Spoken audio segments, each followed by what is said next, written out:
Dankie. Die orkes, voorsangers.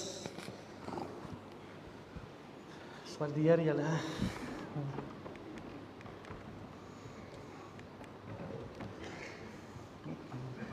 As almal net die hoofde kan buig, asseblief.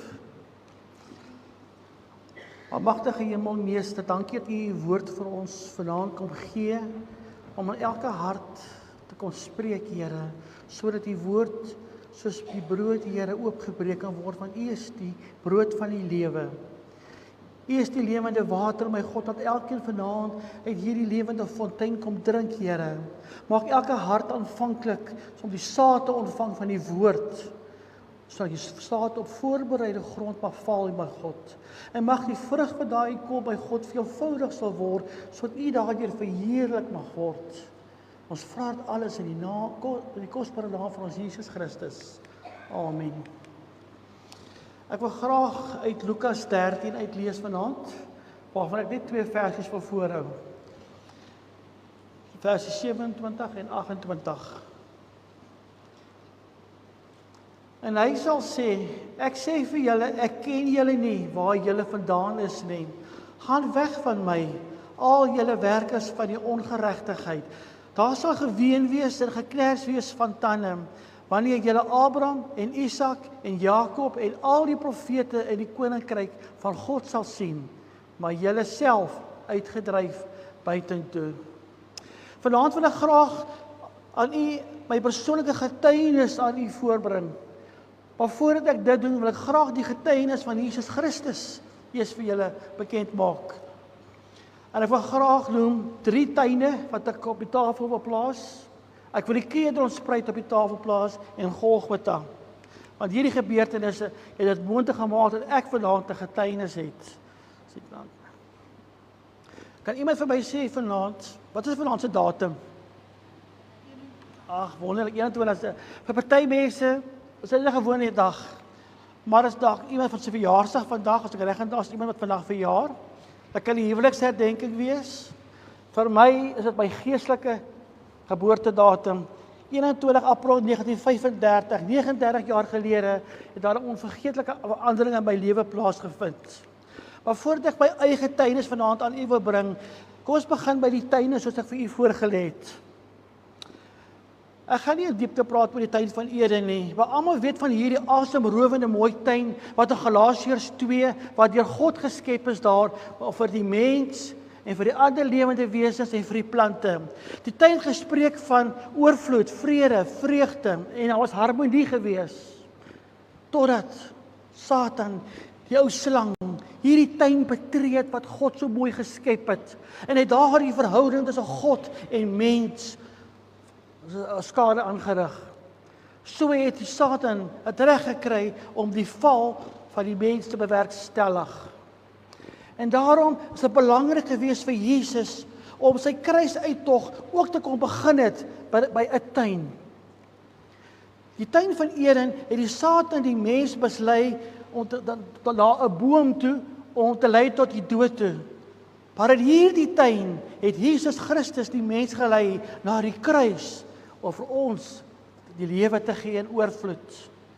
In die tuin van Eden het God na die mens gesoek, want die mens het weggekruip. Maar in hierdie tuin het Jesus na God gesoek om hom te help om die versoening te bewerkstellig. Maar eers het Jesus Christus daar in Matteus 26 sy kruistog eers daar ingestel, die nagmaal, daar by die bofortrek. Dis daar waar hy vir Judas bekend gemaak het as die verraaier, die een wat sy hart gevul is van ongeregtigheid, soos ons in Lukas 13 gelees het, waar Jesus gepraat het van die ongeregtigheid. Satan het absoluut beheer oor Judas geneem. En daar het Judas die bootvertrek verlaat. Toe gee Jesus opdrag aan 3 van sy disippels om te vergesel. Petrus, Johannes en Jakobus. En so het hulle gegaan na die ooste kant van die Olyfberg. En daar het hulle van die weste kant af uit Jerusalem uitbeweeg, deur die Kedronspruit, al die pad op die ooste kant, by die berg op, die Olyfberg op, tot by die tuin van Getsemane. Die tuin was baie bekend gewees. Hy was bekend van sy pragtige olyfbome, die olyfpars wat daar was, wat aandui tot Jesus se lyding. Dis hier waar Jesus sy pad, sy weg van smart en pyn weer begin het, deur die Via Dolorosa. Hier, by hierdie tyd se aankoms, het Jesus vir sy disippels gevra om net saam met hom te bid in hierdie tyd van sy nood. En het is so, die Bybel sê hy het 'n klip gooi verder aan beweeg om daar vir hulle, en daar het hy gaan bid, alleen voor sy hemelse Vader. Hy het baie ernstig gebid. Hy was bedroef gewees tot die dood toe, sê die woord. Dat daar bloeddruppels op sy aangesig sigbaar geword het, wat bekend staan as hematidrosis. Was Satan by hierdie tyd ook gewees soos wat die tyd van Eden was? Verseker, want hy was seker gemaak het dat Jesus nie moes slaag in sy doel nie. Want Jesus het juis na hierdie wêreld toe gekom, sodat hy vir ons sal sterf. Satan het nie vergeet daar in Matteus 4, hoe hy misluk het toe hy Jesus probeer het om te versoek het nie. So het Satan hierdie kans gebruik op Golgotha, om te kyk of hy sy doel kan slaag. En daar het Jesus begin te bid. Want hy het geweet, die Satan kan niks aan hom doen as die seun van God nie, maar as die seun van die mens, kon Satan iets doen. Want Jesus was ook mens gewees. Hy het gebid, my Vader, as dit moontlik is, laat hierdie beker by my verbygaan, nogtans nie soos ek wil nie, maar soos U wil. En na 'n uur se gesprek en gebed voor die hemelse Vader, het die Here teruggekeer na sy disippels, en daar het hulle gevind in slaap. Want die moegheid het die vlees absoluut oorwin, en hulle kon net nie wakker bly nie. En hy vra, hoekom slaap julle in hierdie tyd? Hy het nie vir hulle gevra, kom bid vir my nie. Hy sê vir hulle, waak en bid dat julle nie in die versoeking moet kom nie. Het gaan ons so in die wêreld op ons, waar ek kom met God se dinge, as dit so moeilik om God se dinge te doen, hulle moes dit vir hom gebid het. En tussentyd was Judas, die skrifgeleerdes, die hoofpriesters, besig gewees om Jesus se dood te beplan. Het was 'n lang dag vir hulle gewees. Ek sou seker ook in die slaap geraak het. Die gees was wel gewillig, maar die vlees was swak. En so het Jesus dan die derde keer terugbeweeg na die Vader toe. Hy het gebid. En hy was angstig. Hy was benoud gewees. Op daardie oomblik het ons hemelse Vader duisende by duisende, tieners by tieners engele gereed gehad as sy seun moes 'n eerwoord gespreek het. Maar die Vader sonder een engel af om te gaan na sy seun om te gaan bemoedig. 'n Woord uit die hart van die Vader in die hemel wat geplant word in die hart van sy seun. So het die Skepper ontvang die bemoedigende woord van een van sy skepsels wat 'n engel was. Hoe wonderlik sou dit gewees het as dit van 'n mensekant af gekom het vir wie Jesus gesterf het, want hy het nie vir engele gesterf nie. En daar het Jesus oorwinning in 'n tuin behaal oor Satan. By die tyd van Eden het die mens die stryd verloor. In die tuin van Getsemane het Jesus die stryd gewen, want hy het gesê, ek gaan voort. Daar in Johannes 18 staan daar geskryf, dat Jesus uit die buitekant die tuin uit beweeg. Want van daar waar Jesus gestaan het, kon hy gesien het, daar by die Jerusalem, hoe het Judas by die soldate met hulle fakkels aangestap gekom na hom toe. Dat is duidelik sigbaar. 3 keer het hulle gevra, Jesus, hulle, wie soek julle? En hulle sê, Jesus van Nasaret. En hy sê, dis ek. Hy het homself oorgegee aan hulle. En daar het hulle Jesus gearresteer. En so het hy van die Olyfberg gestap in die Kidronspruit in.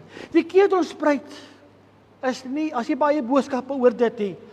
Die Kidronspruit was 32 kilometers lang gewees. Dit het begin by Jerusalem, het afbeweeg tot in die Dooie See in. Dit was 'n kloof gewees van 1192 meter diep. Die naam Kidron beteken donkerkleurige as. Oral was daar gloeiende verbrandings gewees, soos 'n gloeiende oond, soos wat hy gemors daarin verbrand het. Die spruit was by algemeen droog gewees, behalwe as dit gereën het. Dan het hierdie water in die Dooie See ingeloop. Die grond was onvrugbaar gewees. En die Kidronspruit was onder andere 3 keer genoem in die Ou Testament. 1 Konings 15, 2 Konings 23 en Kronieke 29. Hulle het die tempel skoongemaak. Hulle het die stad skoongemaak, hulle het al hierdie afgode weggeneem, hulle het dit uitgehaal, hulle het geneem na die Kedronspruit toe, en daar het hulle hierdie afgode stikkend in fyn stofstukkend geslaan, en het verbrand. Dit is soos gloeiende kole gelyk, oralster. Ons kan nie vergeet van 2 Samuel 15, toe koning Dawid, hy het ook hierdie Kedronspruit beweeg. Sy hart was beswaard geweest, en hy was bedroef. Hy het van daar af deurgegaan na die Olyfberg in die wildernis in. Daar het hy Psalm 3, Psalm 41 neergepen. Omdat Absalom, sy eie seun, en Agitofel, sy getroue adviseur, hom verraai het. Absalom het einde van die dag, het hy beweeg na 'n doringbos toe daar waar hom vasgehak het sy hare, en hy het gehang tussen hemel en aarde. So is hy as 'n verraaier ook gehang. Agitofel het homself gaan ophang, omdat Absalom nie die advies van hom aanvaar het, om vir koning Dawid te gaan aanval het nie. Hy kon dit nie hanteer nie, te gaan hang hy homself op. Net so was Judas, wat 'n verraaier was, het homself ook opgehang, wat vroeër ook deur die Kedronspruit beweeg het. Maar hy het nie in die Kedron gaan ophang nie, hy het in die noorde kant van die Kedronspruit, het op daar gaan ophang. By elke Paasfees, wanneer die volk gekom het, vir die offers te bring vir hulle sonde, was daar tussen 250.000 plus lamberse bokke geslag gewees. Hierdie bloed moes ergens daar opgevang gewees het, dit moes ergens hier beweeg het. Hulle het tonne en tonne water gehad vir die reinigingsproses. Al hierdie bloed en al hierdie water was gekanaliseer uit die tempel uit, tot in die Kedronspruit in. So het die water van die Kedronspruit swart geword, die grond was swart, daar was 'n onaangename reuk gewees, die onrein water het in die Kedronspruit in beweeg, van daar af tot in die Dooie See in. So was die spruit ook maar besoedel gewees. Laastens van die Kedronspruit wil ek graag noem, want daar was 'n brug gespan oor die Kedronspruit. Die sondebok, waar die bloed geplaas is vir die volk, moes oor hierdie brug gestap het, oor die Kedronspruit, in die wildernis om daar te gaan sterf. Maar daar's 'n profesie oor die Kedronspruit. In Jeremia 31 vers 40 staan daar, dat die Here sal die Kedron herstel, en dit weer heilig maak by die tweede koms van ons Here Jesus Christus. Die kruisboodskap van Jesus Christus is nog vars in ons geheue. Ons het nou die dag die Paasfees gevier, en ons al die boodskappe gehoor, het handel oor die kruisiging. Maar dit is wonderlik om te weet, dat elke profesie woord wat handel oor die kruisiging van Jesus Christus het in vervulling gekom. Aan die kruis het Jesus vir ons die waarheid gaan wys, wat het God se oordeel is oor sonde is. Want Jesus wat nie sonde was nie, het sonde geword, en hy het gesterf aan die kruis. Hy moes gedeel geword het met sonde. Jesus moet nie gesien word as 'n martelaar nie, maar as die oorwinnaar, hy wat die fondasie van die hel geskit het. Verseker raak die gebeurtenisse ons hart baie diep, wat met Jesus gebeur het. Hoe daar valse getuienisse teen hom ingebring was, hoe hy bespot was, hoe sy baard uitgeruk was uit sy gesig uit, hoe hy 39 houe ontvang het van 'n sweep, wat sy rug oopgekloof het, wat elke stuk vlees uitgeruk het, dat sy ingewande sigbaar was, sê die woord. Dit was letterlik sigbaar gewees. 'n doringkroon was op sy hoof geplaas, en met 'n stok vasgeslaan, waarvan die dorings in sy hoof ingekloof was. Hy was onskuldig bevind. En nog steeds sê hy vir hom, kruisig, kruisig, kruisig hom. En hy was gevonnis tot die dood. Tussen twee misdadigers was 'n opgang gewees. Hy was mishandel, hoewel hy onderworpe was, het hy sy mond nie oopgemaak nie. Soos 'n lam wat na 'n slagplek toe gelei was, en 'n skaap wat 'n stom was voor sy skeerders. Ja, het hy nie sy mond oopgemaak nie. So het Jesus die kruis dood vir ons versoening gebring tussen God en mens. Dat is, hierdie kruisdood is bekend in elke Bybel, in elke boek wat nie in die Bybel is nie. Dit is 'n erkende onweerlegbare getuienis wat Jesus gebeur het. Aan die kruis het God en mens 'n botsing plaasgevind daar, waarvan daardie pyniging op Jesus neergelê word, wat sy hart diep getref het, want Jesus het moontlik gemaak dat God en mens se verhouding weer herstel is. Hy bring my by die tuin, die derde tuin van Josef, die graftuin van Josef van Arimatea. Nadat Jesus gesterf het, en hy het gesê, dis volbring, toe het hom geneem na hierdie tuingraf. 'n splinter nuwe tuingraf wat deur niemand gebruik was nie. Dis 'n belangrike punt. As daar ander mense ook begrawe was, en Jesus het opgestaan, sou hulle gesê het, maar wie sê ons, dit was Jesus wat opgestaan het? Daarom weet ons, daar was niemand, nog nooit iemand anders in hy graf begrawe nie.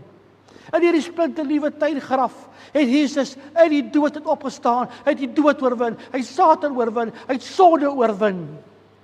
En daarom het hy vir ons daardeur 'n nuwe lewe in Christus verseker.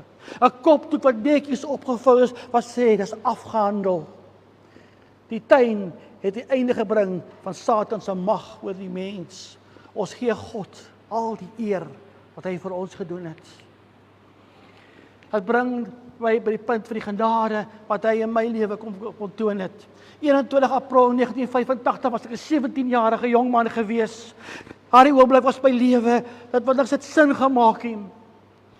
Daar was so baie dinge wat gebeur het, dat my klasmaats het op daardie oomblik begin om met rook en alkohol te eksperimenteer, maar God het my weerhou van hierdie onsmaaklikhede wat gelei het tot vernietiging. Maar dit het my gekos, want ek het die vriende gehad, want ek wou nie deelneem aan hulle aktiwiteite nie. Ek was alleen gewees, maar ek was nooit sonder God nie, al het ek op daai stadium nog nie God geken nie. Was 'n eensame pad wat ek gestap het. 2 weke voor hierdie datum was daar 'n man van Gert Olivier. Hy het na my toe gekom. Ek het gevra, wil ek die kerkjeug aksiekamp saam met hom kom bywoon daar op Stuurberg. Ek het verskoning gemaak en gesê, my ouers sal nie toelaat om my te laat gaan nie. Daai aand, toe klop hy aan die deur van my ouers se huis. Danny, kan jou seun saamkom na die kerkjeug aksiekamp? Hy verbaas en sê, ja, laat hom gaan. Hier gaan ek. Maar weet jy, dis 'n onvergeetlike ervaring wat ek teëgegaan het by hierdie kamp. Daar was die evangelie aan my verduidelik op 'n kosbare kinderlike manier.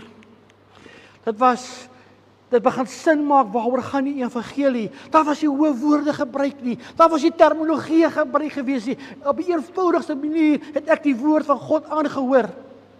Die liedjies wat gesing was, het my hart diep geraak. So die Heilige Gees begin om my lewe voor te berei. Op die 21ste was 'n Sondag. Daar was in Stanley Straat, was daar in sentraal so 'n saaltjie gewees. Ons het almal daar vir oulaas by mekaar gekom, net om weer die woord aan te hoor. Daar het die Heilige Gees saggies met my kom begin praat. Maar ek het vasgeskop. Ek sê, maar Here, maar ek lees mos my Bybel elke dag. Ek bid mos my gebedjie elke dag. Ek gaan elke Sondag kerk toe. By Sondagskool gaan ek gereeld, by lesies doen ek gereeld. Maar ek het 'n fase as die Heilige Gees met my begin te praat en sê, kom kyk 'n bietjie wat gaan aan in jou siel. My siel was soos die ketelspruit gewees, swart bevlek van sonde. Sonde het gemaak dat ek onaangename spreuke my gehad het. Die vuurrook van die ketelspruit is die tekens wat my na die hel toe laat stuur, daar waar gekras is van tande, as ek myself nie gaan bekeer nie. Soos van Judas en Absalom verraaiers was, so was ek ook 'n verraaier gewees. Want ek gesê, maar ek doen alles reg, as niks verkeerd met my nie. Ek het 'n sterretjie gekry elke jaar, my sertifikaat was vol sterretjies gewees van getroue bywonings. Die bloed wat uit die tempel uitgeloop het, wat net die sonde kon bedek het, ek wou my alles regverdig deur my goeie dade. Dat kon my nie gered het nie. Vir die oë van die mens was ek 'n voorbeeldige Christen gewees. Maar soos wat Jesus in die ketelspruit ingestap het, so die Here in my lewe begin instap. En hoe meer ek van hom ervaar, so meer begin ek sien hoe heilig, hoe rein en hoe skoon is God. En dit het my weer gemaak, hoe meer onrein, hoe vuil en hoe verlore is ek. Die ketel wat leeg was, ek het leeg gevoel op daai stadium. Soos van die reën, die waters van die ketelspruit afgeloop het na die dooie see toe. So was my hart vol vuil water gewees vir al my verkeerde dade en uitgeloop na die dood. Daardie dag begin die Heilige Gees met my te praat. Toe begin Jesus te klop aan die deur van my hart. Iemand oopmaak. Ek het besef 21 April 85 het God 'n afspraak gehad met my. Want daar begin ek te luister na die woord wat gespreek word. Toe kom daar stilte. En toe sing iemand. Op die wolke van die hemel sal die Heiland weer verskyn. Sal die wêreld dan ook bly wees wanneer Jesus weer verskyn. En toe kom die woorde. Die dag sing hulle, die dag juig hulle, die dag ween hulle in pyn, die dag treur hulle, die dag bid hulle, wanneer Jesus weer verskyn. Sal daar blydskap wees, sal dit bring of droefheid, sal dit trane bring of pyn. Is jy klaar, is jy gereed, wanneer Jesus weer verskyn? En daar besef ek, daar gaan trane wees die dag wanneer die Here kom. As jy nie tot bekering gekom het nie, dan sal jy sê, maar hoekom het ek nie geluister elke Sondag na die evangelie nie? Want daardie dag gaan daar kners soos van tande as ek nie myself bekeer nie. Ek sal spyt wees, as sal trane wees. Of daar kan trane wees. Sê Here, dankie vir u genade. Daar was 'n dag in my lewe wat ek tot bekering gekom het. Daar was 'n dag wat ek besef het, Here, ek het u nodig. Wat 'n trane gaan u huil die dag wanneer die Here kom. U sien, die Here kom toe daai dag en hy kom tel my op uit die Kedronspruit uit. En hy bring my by die voete van die kruis. Daar het sy bloed my skoon gewas, en die sonde uit my lewe het weggeneem, ek is vergewe. Ek was 'n waardelose mens gewees, en ek gesê, ek maak vir jou 'n kind van God. Hy neem hierdie besmette waters, wat in my hart is, hy neem dit weg, en strome van lewende waters begin in my binneste te vloei. En die Kedronspruit was ek vergete, maar Jesus het gesê, aan die kros, you were on my mind. Hy het nie van my vergeet nie. Hy het nie van u vergeet nie. Hy ken op elkeen op u naam, hy weet wie u is. Hy ken die omstandighede. Ek was verskeer, ek was verslaan, maar hy het my heel kom maak. Op daardie oomblik sê ek, Here, ek gee my hart vir u. My hele lewe gee ek oor aan u. When mercy walk in my life, he become my savior. His sorrow be experienced for everlasting, clean and holy river that flows in me, that was full of his great love. As hy liedjie, there is a river. It flows from deep within. There is a fountain that frees my soul from sin. Come to this water, there is a vast supply. There is a river. It never runs dry. En ek het gevoel, soos hierdie vrou op 'n versie van 2. There was a first human, she was drawing from a well. You see, her life was ruined and wasted, and her soul was burnt for hell. But when she met the Master, and he told her about her sin, and he said, you drink this water, you will never be thirst again. Never. Die Here het sy waters in my binneste laat vloei. Ek het geëet van die brood van die lewe. Die mense, hulle nie meer vandag van die evangelie en hulle verkondig word nie. Mense se harte het hard geword vandag. God het nie opgegee aan een persoon nie. Ek het in my lewe hoeveel keer nog steeds misluk. Maar God was getrou elke keer. My pad was nie maklik nie, maar dit was waardig gewees. Net slegs God kon my lewe verander het. Voel u dalk vanaand, u is in die Kedronspruit? Net Jesus kan u uithelp. Voel u het misluk. Voel u, ek was voorheen ook 'n kind van God. Ek het ywerig God gedien. Maar ek het verlore geraak langs die pad. Ons dien 'n God van tweede en derde kanse. Sy liggaam was verbrysel vir jou en vir my. Ons almal het gesondig en ontbreek ons van die heerlikheid van God. Indien jy nog nie vir Jesus aangeneem het nie, vanaand is die tyd. Wil u nie die lewe vir die Here gee nie? Hy alleen is die almagtige, alomteenwoordige God, die skepper van die hemel en aarde, die enigste ware God.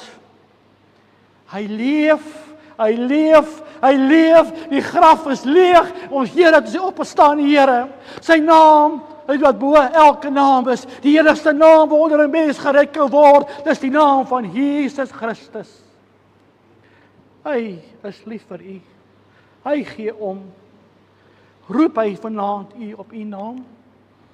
Ek het 'n getuienis, omdat Jesus my getuienis moontlik gemaak het. Het u vanaand 'n getuienis? Indien u nie het nie, kom na Jesus, dat hy u siel vernuwe. Hy sal u heel maak.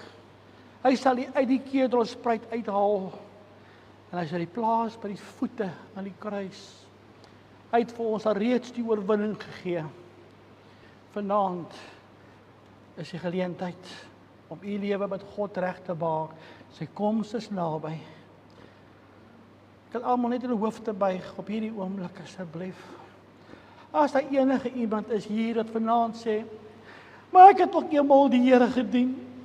Ek was so getrou gewees, maar die lewe het my nie mooi behandel nie. Ek wil weer regmaak vir God. As jy wil, kan jy hand opsteek. Anders kan jy na die tyd kom.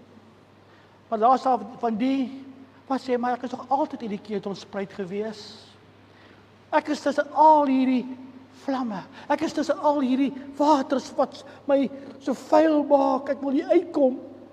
Want my pad vorentoe lei tot die dood. Vanaand is dalk die laaste kans. Voordat u hier uitstap, maak seker u lewe is reg voor God. Moenie hierdie geleentheid misloop nie. Want daar sal verseker eendag die trane wees. Is u gereed wanneer Jesus kom? As u nog nie u lewe reggemaak het nie, verseker ek u gaan spyt wees dat u nie u lewe reggemaak het nie. Kom vanaand. Hiervoor sal iemand wees wat vir u sal bid. Orkes, kom maar vorentoe kom asseblief. Die Here het u lief. Hy het alles geplaas op die altaar. Hy het alles gegee vir u sy hele lewe, sodat u uit die kedelspruit uit kan kom. Wil u vanaand sy getuie wees?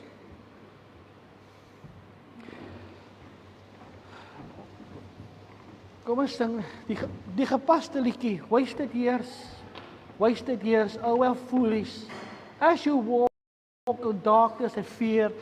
Is u dalk bang vanaand? Is daar droefheid in die hart?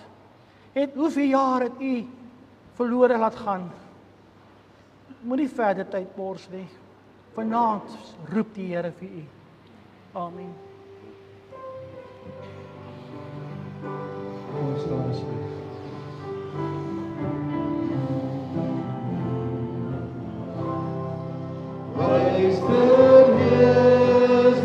Wasted years, oh how foolish, as you walk on in darkness and fear. Turn around, God is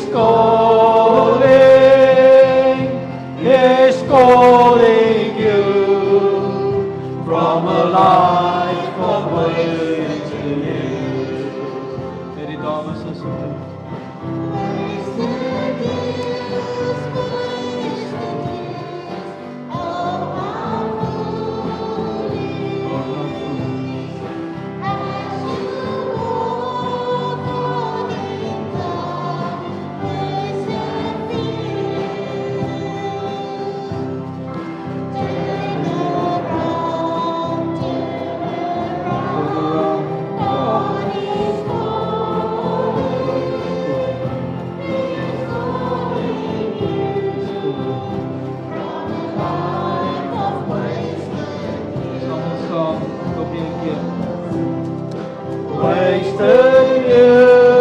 Wasted years, oh how foolish, as you walk on in darkness and fear.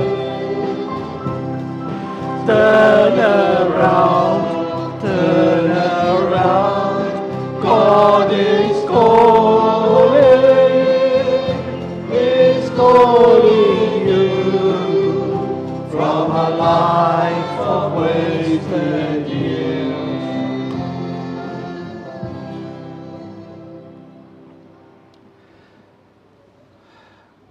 Die Here wat verbygegaan het sonder die Here, soveel verlore tyd wat verbygegaan het. Draai om en keer terug na Jesus. Wag die genade van die Here. Jesus, die liefde van God en die gemeenskap van die Heilige Gees met elkeen van u wees totdat Jesus kom. En mag u vreugde trane hê die dag wanneer die Here kom. Amen.